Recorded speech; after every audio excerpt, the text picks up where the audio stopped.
Hi అండి, welcome to my channel. మనము కొత్తిమీర తెచ్చుకున్నప్పుడు ఆకులన్నీ కోసేసి కాడలు పడేస్తామండి. కొంచెం పెద్ద కట్టలు తెచ్చుకున్నప్పుడు ఎక్కువ కాడలు వస్తాయి. ఈ కాడలు పడేయకుండా పచ్చడి కనుక చేసుకున్నామంటే అన్నంలోకి, దోశల్లోకి, ఇడ్లీలోకి, ఏ టిఫిన్లోకి అయినా చాలా బాగుంటుందండి.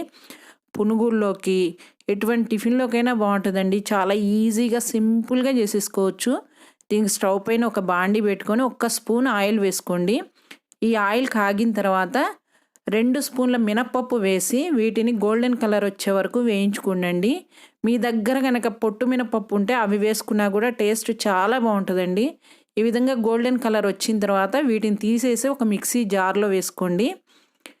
వేసేసుకొని ఇవి ఆరనివ్వాలండి. ఇప్పుడు అదే ఆయిల్లో మీ కారానికి సరిపడా పచ్చిమిర్చి వేసుకోండి. ఒక 6-7 పచ్చిమిర్చి అయితే సరిపోతాయండి పావు కేజీ టమాటాకి. మీరు అంత కారం తినలేము అంటే కొంచెం తక్కువ వేసుకోండి.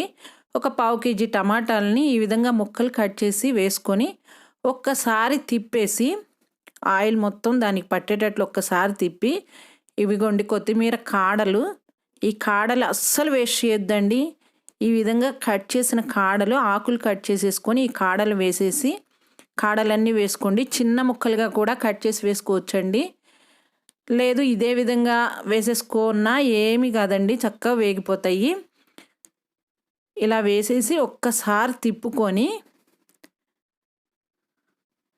స్టవ్ని సిమ్లోనే పెట్టి వేయించుకోండి. హైలో పెడితే టమాటా తొందరగా మాడిపోతుంది, మగ్గిపోదు. సిమ్లో పెడితే మంచి ఫ్లేవర్లు అన్నీ పడతాయండి. ఇప్పుడు దానికి మూత పెట్టేసి మధ్య మధ్యలో మూత తీసుకుంటూ టమాటాలు మగ్గే వరకు తిప్పుతూ మళ్ళీ మూత పెడుతూ ఆ విధంగా టమాటా మగ్గే వరకు మూత పెడుతూ తీస్తూ తిప్పుకోండి. ఇట్లా టమాటా అంతా మగ్గే వరకు మగ్గనివ్వండి. ఇట్లా మెత్తగా అయిన తర్వాత ఒక ఉసిరికాయ సైజు అంత చింతపండుని అందులోనే వేసేసేయండి. ఎందుకంటే పచ్చిది కనుక వేస్తే మెదగదు టమాటా. ఒక చిటికెడు పసుపు వేసుకోండి. ఈ పసుపు మీ ఆప్షనల్. పసుపు వేస్తే మంచి కలర్ వస్తుంది. మీకు ఇష్టం లేదు అంటే కొంతమంది రోటి పచ్చడిలో పసుపు వేసుకోరండి. మీకు ఇష్టం లేదు అంటే వేసుకోక్కర్లేదు. ఈ విధంగా మగ్గిన తర్వాత స్టవ్ ఆఫ్ చేసేసి దాన్ని చల్లారనివ్వండి. అది చల్లారిన తర్వాత ఇప్పుడు మనం మిక్సీలో మినపప్పు వేసుకున్నాం కదా, దానిలో 1/2 స్పూన్ జీలకర్ర, ఒక 10 వెల్లుల్లి రెమ్మలు వేసేసి దీన్ని ఒక్కసారి మిక్సీ వేసుకోండి.